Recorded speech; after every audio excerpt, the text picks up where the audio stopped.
ಒಂದು 10-15 ನಿಮಿಷ ಮಾತ್ರ ಯೂಸ್ ಮಾಡೋಣ.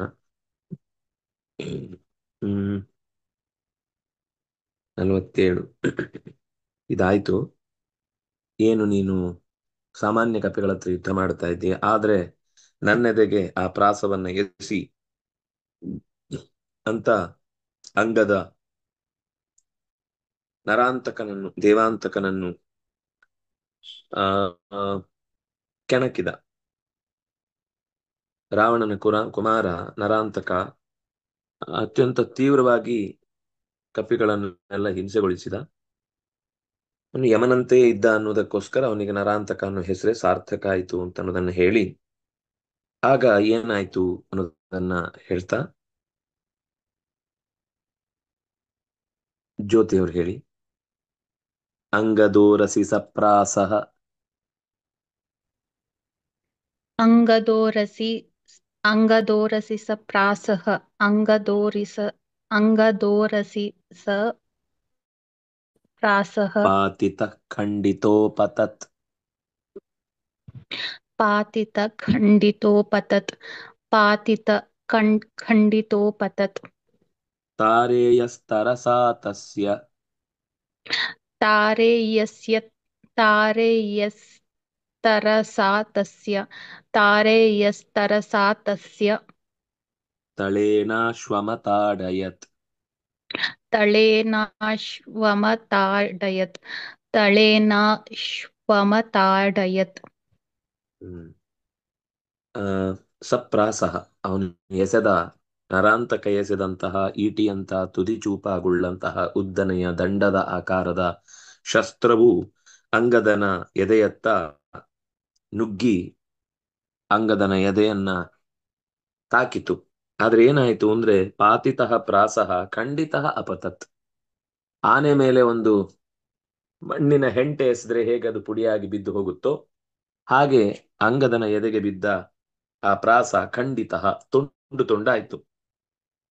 ತಾರೇಯ, ತಾರೇಯ ಅಂದ್ರೆ ತಾರೆಯ ಮಗ, ರಾಧೆಯ ಮಗ ರಾಧೆಯ ಇದ್ದ ಹಾಗೆ, ಗಂಗೆಯ ಮಗ ಗಾಂಗೆಯ ಇದ್ದ ಹಾಗೆ, ತಾರೆಯ ಮಗ ತಾರೇಯ. ತರಸಾ ತಸ್ಯ ತಳೇನ ಆಶು ಅತಾಡಯತ್.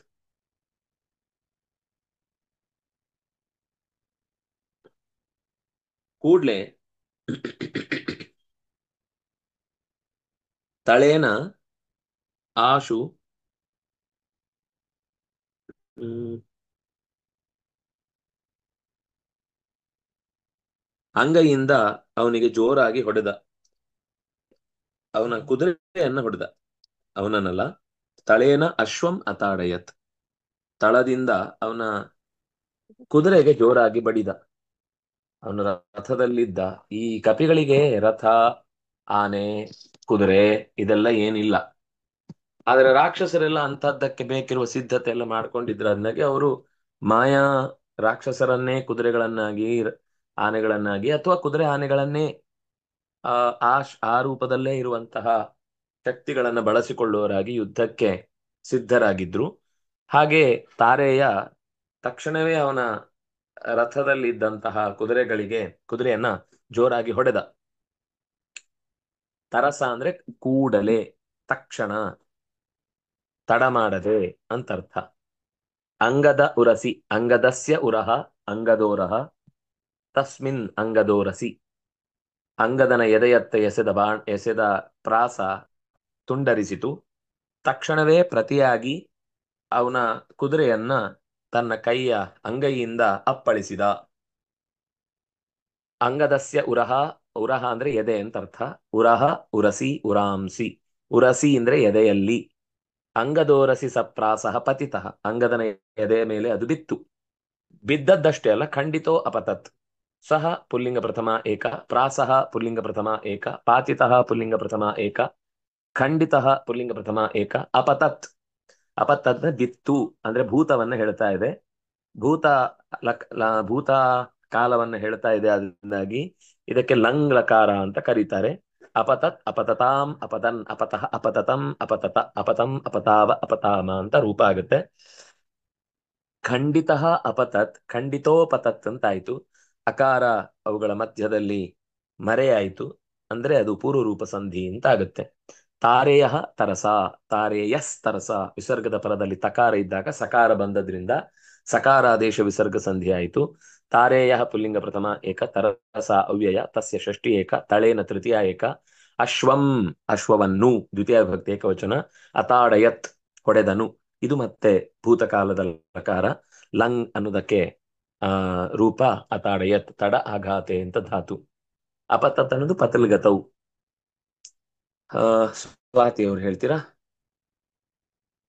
ತಾಡಿತಾತ್ ಅಶ್ವವದನಾತ್.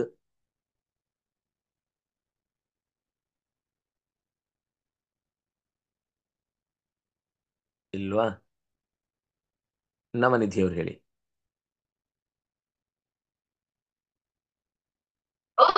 ताडितात् अश्वदनात् ताडितात् ನಯನೇ ಭುವಿಪೇ ತತು.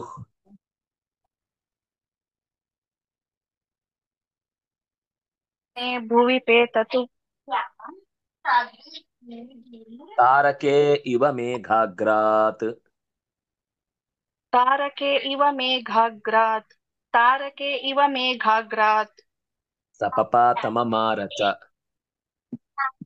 सपपात ममार च सपपात ममार च ಆ ತಾಡಿತಾತ್ ಹೊಡೆತದಿಂದ, ಆನೆಯ ಮೋರೆ ಅದು ಕುದುರೆಯ ಮೋರೆಯಿಂದ, ಅಶ್ವವದನಾತ್ ವದನ ಅಂದ್ರೆ ಮೋರೆ ಮುಖ, ತಾಡಿತಾತ್ ಹೊಡೆತದಿಂದ ಕುದುರೆಯ ಮೋರೆಯಿಂದ ಆ ಪೆಟ್ಟಿಗೆ, ನಯನೇ ಭುವಿ ಪೇತತು ಅದರ ಎರಡು ಕಣ್ಣು ಹೊರಕ್ಕೆ ಬಂದು ಬಿದ್ದೋಯ್ತು.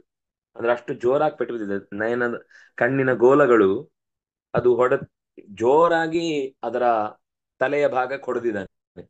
ಹೊಡೆದಾಗ ಅದರ ಕಣ್ಣುಗಳೆಲ್ಲವೂ ಎರಡು ಕೂಡ, ಅದು ರಾಕ್ಷಸನೇ, ಬರೀ ಕುದುರೆ ಅಲ್ಲ, ಅದು ಕುದುರೆಯ ರೂಪದಲ್ಲಿ ಬಂದಿರುವ ರಾಕ್ಷಸನೇ. ಹಾಗಾಗಿ ಅದರ ಎರಡು ಕಣ್ಣು ಹಾರಿ ಹೋಯ್ತು. ಅದು ಹೇಗಿತ್ತು ಅಂದ್ರೆ, ಮೋಡದ ಮರೆಯಿಂದ ಎರಡು ನಕ್ಷತ್ರಗಳ ಪತನ ಆದಾಗ ಹೇಗೆ ಕಾಣುತ್ತೋ ಹಾಗೆ ಕಾಣಿಸ್ತಾ ಇತ್ತು. ತಾರಕೆ, ತಾರಕ, ತಾರಕೆ, ತಾರಕಾಹ. ತಾರಕ ಅಂದ್ರೆ ನಕ್ಷತ್ರ, ತಾರಕೆ ಅನ್ನೋದು ಎರಡು ನಕ್ಷತ್ರ ಅಂತ ಹೇಳುವುದಕ್ಕೋಸ್ಕರ ಬಳಸುವ ದ್ವಿವಚನ. ತಾರಕೆ ಇವ ಎರಡು ನಕ್ಷತ್ರಗಳೆಂಬಂತೆ, ಮೇಘಾಗ್ರಾತ್ ಮೋಡದ ಮಧ್ಯದಿಂದ, ಮೋಡದ ತುದಿಯಿಂದ, ಅಗ್ರಾತ್ ಅಂದ್ರೆ ಮೋಡದ ತುದಿಯಿಂದ, ಆ ಪಪಾತ ಆ ರಾಕ್ಷಸ ಯಾರು, ನರಾಂತಕ, ಅದು ಕುದುರೆ ಬಿದ್ದೋಯ್ತಲ್ಲ, ಕುದುರೆ ಬಿದ್ದದ್ರಿಂದ ಅವನ್ ಕೆಳಗ್ ಬಿದ್ದ, ಆ ಕುದುರೆ ಸತ್ತೋಯ್ತು. ಅಂದ್ರೆ ಅವನು ಕೆಳಗ್ ಬೀಳ್ಲಿಲ್ಲ, ಅಂದ್ರೆ ಒಂದ್ ಸರ್ತಿಗೆ ಅವನಿಗೆ ಆಶ್ರಯ ತಪ್ಪಿತು. ಹೀಗೆ ಸಪಪಾತ ಮಮಾರಚ, ಆ ಕುದುರೆ ಬಿದ್ದು ಸತ್ತೋಯ್ತು, ಇವನು ಕೂಡ ಆಶ್ರಯ ಇಲ್ಲದಂತವನಾದ ಅನ್ನೋದು ಒಟ್ಟು ಅದರ ಅಭಿಪ್ರಾಯ. ಆ ಗುರುರಾಜ ಹೇಳು. ದುಷ್ಟಧೀ ಪಾತಯಾಮಾಸ.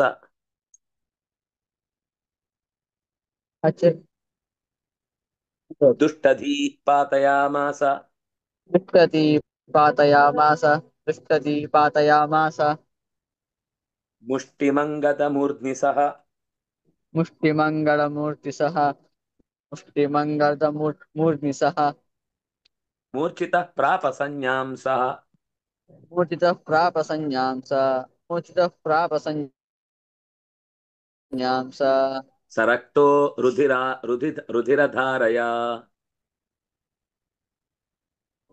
सरक्तो रुधिरधारया सरक्तो ಅದು ರಕ್ತೋ ರುಧಿರಧಾರಯ ಸಾಕು, ಸಹ ಹಿಂದೆ ಬಂತು. ದುಷ್ಟಧೀಹಿ ನರಾಂತಕಃ ಪಾತಯಾಮಾಸ, ಅಂಗದನ ತಲೆಯ ಮೇಲೆ ಒಂದು ಹೊಡೆದ. ಅಂಗದ ಮೂರ್ಧ್ನಿ ಮುಷ್ಟಿಂ ಪಾತಯಾಮಾಸ ಸಹ ದುಷ್ಟಧೀಹಿ, ಆ ನರಾಂತಕ ಕೆಟ್ಟ ಬುದ್ಧಿಯವನು, ಸೊಟ್ಟ ತಲೆಯವನು, ಆ ಅಂಗದನ ತಲೆಗೆ ಮುಷ್ಟಿಯಿಂದ ಜೋರಾಗಿ ಹೊಡೆದ. ಯಾಕಂದ್ರೆ ಅವನು ಕುದುರೆ ತಲೆಗೆ ಹೊಡೆದಿದ್ದರಿಂದ ಕುದುರೆ ಕಣ್ಣುಗಳೇ ಹಾರೋದು, ಎಲ್ಲೋ ಎಗರಿ ಬಿದ್ದೋಯ್ತದೆ, ಎಲ್ಲಿ ಒಂದು ಸಿಗ್ಲೂ ಇಲ್ಲ, ಅದು ಸತ್ತೋಯ್ತು. ಆಗ ಒಂದು ಕ್ಷಣ ಅಂಗದ ಮೂರ್ಛಿತ ಸಂಜ್ಞಾಂ, ಮೊದಲು ಒಂದ್ಸರ್ತಿ ಕಂಗಾಲಾದ, ಎಲ್ಲಿದ್ದೇನೆ ಅಂತ ಒಂದು ಕ್ಷಣ ಅವನಿಗೆ ಗೊತ್ತಾಗ್ಲಿಲ್ಲ. ರುಧಿರಧಾರಯ ರಕ್ತ ಒಂದು ಮೈ ತಲೆ ಮೇಲೆ ಪೆಟ್ಟು ಕೊಟ್ಟದ್ರಿಂದ ಗಾಯ ಆಗಿ ನೆತ್ತರು ಹರಿಯಿತು. ಆದರೆ ಸಂಜ್ಞಾಂ ಮತ್ತೆ ಮರಳಿ ಎಚ್ಚರಗೊಂಡ, ಸಂಜ್ಞಾಂ ಪ್ರಾಪ, ಸಂಜ್ಞೆಯನ್ನ ಅಂದ್ರೆ ಮರಳಿ ಎಚ್ಚರಗೊಂಡ. ಸಿಟ್ಟು ಬರ್ಬೇಕಲ್ಲ, ಎಚ್ಚರಗೊಂಡಾಗ ಅವನಿಗೆ ವಾಪಸ್ ಹೊಡಿಬೇಕು ಅಂದ್ರೆ ಇವನಿಗೆ ಎಚ್ಚರ ಆಗ್ಲೇಬೇಕು. ಅಂಗದ ಪೆಟ್ಟು ತಿಂದು ಅಥಾಂಗದೋ ಮುಷ್ಟಿ ಮುದ್ಯಮ್ಯ, ಆ ಮುಷ್ಟಿ ವಿಭಿನ್ನ ಮೂರ್ಧ್ನಾ ಸುಸ್ರಾವ ತೀವ್ರಂ ರುದಿರಂ ಭೃಶೋಷ್ಣಂ ಮುಹುಹು ವಿಜಜ್ವಾಲ ಮುಮೋಹ ಚಾಪಿ ಸಂಜ್ಞಾಂ ಸಮಾಸಾಧ್ಯ ವಿಸಿಸ್ಮಿಯೇ ಚ ಅಂತ ರಾಮಾಯಣದ ಮಾತು. ಅದನ್ನ ಸುಲಭದಲ್ಲಿ ನಾರಾಯಣ ಪಂಡಿತಾಚಾರ್ಯರು ಅವನ ಏಟಿಗೆ ನೆತ್ತರು ಹರಿಯಿತು ತಲೆಯಿಂದ, ಆದ್ರೆ ಮರಳಿ ಪ್ರಜ್ಞೆ ಪಡೆದು ಎದ್ದ. ದುಷ್ಟಧೀಹಿ ದುಷ್ಟಾಧೀಹಿ ಯಸ್ಯ ಸಹ ಪುಲ್ಲಿಂಗ ಪ್ರಥಮ ಏಕ ಪಾತಯಾಮಾಸ ಪತಲಿಗತೋ ಲಿಟ್ ಪ್ರಥಮ ಏಕ ಮುಷ್ಟಿಂ ದ್ವಿತೀಯ ಏಕ ಅಂಗದಸ್ಯ ಮೂರ್ಧಾ ಅಂಗದ ಮೂರ್ಧಾ ತಸ್ಮಿನ್ ಅಂಗದ ಮೂರ್ಧ್ನಿ, ಅದು ಮೂರ್ಧನ್ ಶಬ್ದಕ್ಕೆ. ಮೂರ್ಧಾ ಮೂರ್ಧಾನೋ ಮೂರ್ಧಾನಃ ಪುಲ್ಲಿಂಗದ ಶಬ್ದ ಸಪ್ತಮಿ ಏಕ ಮೂರ್ಧ್ನಿ. ಸಹ ಪುಲ್ಲಿಂಗ ಪ್ರಥಮ ಏಕ, ಮೂರ್ಛಿತಃ ಪುಲ್ಲಿಂಗ ಪ್ರಥಮ ಏಕ ತಪ್ರತ್ಯಯಾಂತವಾದ ಶಬ್ದ. ಪ್ರಾಪ ಲಿಟ್ ಪ್ರಥಮ ಏಕ ಆಪಲ್ ವ್ಯಾಪ್ತೌ ಸಂಜ್ಞಾಂ ಸಂಜ್ಞೆಯನ್ನು ದ್ವಿತೀಯ ಭಕ್ತಿ ಏಕವಚನ. ಸಂಜ್ಞಾ ಅಂದ್ರೆ ಎಚ್ಚರ ಅಂತ ಅರ್ಥ. ಸಹ ಪುಲ್ಲಿಂಗ ಪ್ರಥಮ ಏಕ, ರಕ್ತಃ ಪುಲ್ಲಿಂಗ ಪ್ರಥಮ ಏಕ, ರಕ್ತ ಅಂದ್ರೆ ಮೈಯ ನೆತ್ತರು. ರುಧಿರಧಾರಯ ಅವನ ಮೈಯೆಲ್ಲ ಸಾರಿ ಇಲ್ಲಿ ರಕ್ತ ಅಂದ್ರೆ ಕೆಂಪಾದ ಅಂತ ಅರ್ಥ.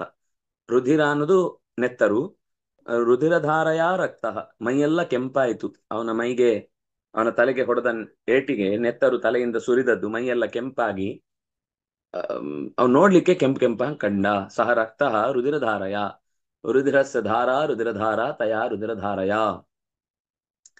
ದೀಪ ಅವ್ರು ಹೇಳಿ. ತನ್ಮುಷ್ಟಿ ಪೀಡಿತ ಕ್ರುದ್ಧೋ तन्मुष्टिपीडितक्रुद्धो दधे खड्गं नरान्तक ददे खड्गं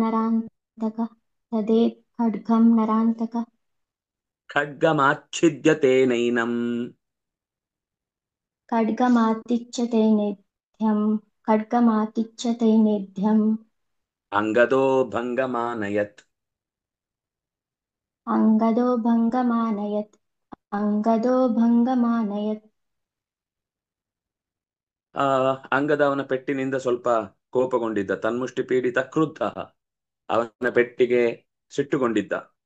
ಖಡ್ಗಂ ಅಷ್ಟೊತ್ತಿಗೆ ನರಾಂತಕಃ ಖಡ್ಗಂ ದಧೆ, ಇವನ್ ಮೇಲೆ ಹೊಡಿಬೇಕು, ಇವನಿಗೆ ಮತ್ತೆ ಘಾಸಿ ಮಾಡಬೇಕು ಅಂತ ಅವನ ಪ್ರಾಸವನ್ನು ಮುರಿದಾಕ್ಬಿಟ್ಟಿದ್ದಲ್ಲ. ಭಾರಿ ಬೆಲೆ ಬಾಳುವ ಎಷ್ಟೋ ಕಪಿಗಳನ್ನೆಲ್ಲ ನಿಗ್ರಹಿಸಿದ್ದ ಪ್ರಾಸ ಅದು. ಅದನ್ನು ಇವನು ಅನಾಯಾಸವಾಗಿ ತುಂಡು ಮಾಡಿದಲ್ಲ, ಸಿಟ್ಟು ಬಂದಿತ್ತು ಅವನಿಗೂ. ಇವನಿಗೂ ಮುಷ್ಟಿ ಪೆಟ್ಟು ತಿಂದು ನೆತ್ತರು ಹರಿದ್ರಿಂದ ಮೈ ಮೇಲೆ ಖಡ್ಗಂ ನರಾಂತಕಃ ದಧೆ, ಖಡ್ಗವನ್ನು ನರಾಂತಕ ಹಿಡ್ಕೊಂಡಿದ್ದ. ಕೂಡ್ಲೆ ಖಡ್ಗಂ ಆಚ್ಛಿದ್ಯ, ಅವನ ಕೈಯಲ್ಲಿದ್ದ ಖಡ್ಗವನ್ನ ಕೈಯಲ್ಲಿ ಕಿತ್ತುಕೊಂಡ. ತೇನ ಏನಂ ಅಂಗದೋ ಭಂಗಮಾನಯತ್, ಅದೇ ಖಡ್ಗದಿಂದ ಅವನ ಕೈಯಲ್ಲಿದ್ದ ಖಡ್ಗವನ್ನೇ ಕಿತ್ತುಕೊಂಡು ಅವನ ತಲೆಯನ್ನ ಕತ್ತರಿಸಿ ಬಿಟ್ಟ. ಅವನಿಗೇನ್ ತಲೆಯಲ್ಲಿತ್ತು ಅಂದ್ರೆ ಇವನ್ ಹೇಗ್ ಹೊಡಿತಾನೆ, ಇವನ್ ಕೈಯಲ್ಲಿ ಏನಿಲ್ಲ, ನಾನ್ ಹೇಗ್ ಹೊಡೆಯುವುದು ಮಾತ್ರ ಯೋಚನೆ ಮಾಡ್ತಿದ್ದ. ಆದ್ರೆ ಅಂಗದ ಅವನ ಕೈಯಲ್ಲಿದ್ದ ಖಡ್ಗವನ್ನೇ ಕಿತ್ತುಕೊಂಡು ಅವನ ತಲೆ ಕತ್ತರಿಸಿ ಬಿಟ್ಟ. ಭಂಗಮಾನಯತ್, ಅವನ ನರಾಂತಕನನ್ನು ಕೊಂದು ಬಿಟ್ಟ. ಇದು ಕಪಿಗಳು ಯಾವಾಗ್ಲೂ ಯುದ್ಧ ಮಾಡುವಾಗ ಅವರ ಹತ್ತಿರ ನೇರವಾಗಿ ಇಂಥ ಆಯುಧಗಳಿಲ್ಲದೆ ಇದ್ದಾಗ್ಲೂ ಶತ್ರುವಿನ ಆಯುಧವನ್ನೇ ತಮಗೆ ಉಪಯೋಗಕ್ಕಾಗಿ ತಂದುಕೊಳ್ಳುವ ಒಂದು ತೀವ್ರವಾದ ಯುದ್ಧದ ಸದಿಚ್ಛೆ ಇತ್ತು. ಕೃಷ್ಣನ ರಾಮನ ಸೇವೆ ಮಾಡುವ ಬಯಕೆ ಇತ್ತು, ಬುದ್ಧಿವಂತಿಕೆ ಇತ್ತು. ಹಾಗಾಗಿ ಅವನಿಗೆ ಪ್ರತ್ಯುತ್ತರ ಕೊಡುವ ಮುನ್ನವೇ ತಲೆ ಕಳೆದುಕೊಂಡ. ನಿಹತೋ ವಾಲಿಸೂನುನ ಅಂತ ರಾಮಾಯಣದ ಮಾತು. ಹೀಗೆ ಯುದ್ಧದಲ್ಲಿ ಏನೇನು ಸಣ್ಣ ಸಣ್ಣ ಘಟನೆ ಆಯಿತು ಅದೆಲ್ಲವನ್ನೂ ಕೂಡ ನಾರಾಯಣ ಪಂಡಿತಾಚಾರ್ಯರು ತುಂಬಾ ವಿಸ್ತಾರ ಮಾಡದೆ, ಮುಖ್ಯ ಘಟನೆಯನ್ನು ಬಿಡದೆ ವಿವರಣೆ ಕೊಟ್ಟಿದ್ದಾರೆ. ಮತ್ತೆ ನಾಳೆ ಮುಂದಿನ ಚಿಂತನೆಯನ್ನ ಅನುಸಂಧಾನ ಮಾಡೋಣ ಅಂತ ಹೇಳ್ತಾ ಶ್ರೀ ಹರಿ ಪ್ರಿಯತಾಂ. ಶ್ರೀಕೃಷ್ಣಾರ್ಪಣಮಸ್ತು. ಎಲ್ಲರಿಗೂ ಹೃತ್ಪೂರ್ವಕವಾದ ವಂದನೆಗಳು. ಇವತ್ತು ಭಾಗವತ ಇರುವುದಿಲ್ಲ, ನಾಳೆ ಆ ಮತ್ತೆ ಮುಂದಿನ ಮಾತನ್ನು ನೋಡೋಣ. ಅದು ಒಮ್ಮೆ ರಕ್ತ ಹೇಳಿದ್ದು, ಅದಕ್ಕೆ ನಾನು ಹೇಳಿದ್ದು ರಕ್ತ ಅನ್ನೋದು ಇಲ್ಲಿ ಬಣ್ಣ ಅನ್ನುವ ಅರ್ಥದಲ್ಲಿರುವುದು. ರುಧಿರಧಾರೆಯಿಂದ ನೆತ್ತರಿನ ಬಣ್ಣದವನಾದ, ನೆತ್ತರಿನ ಹರಿಯುವಿಕೆಯಿಂದ ಆತ ಕೆಂಪಾದ. ಒಂದು ಕಡೆ ನೆತ್ತರು ಅಂತ ಅರ್ಥ, ಇನ್ನೊಂದು ಕಡೆ ಕೆಂಪು ಅಂತ ಅರ್ಥ.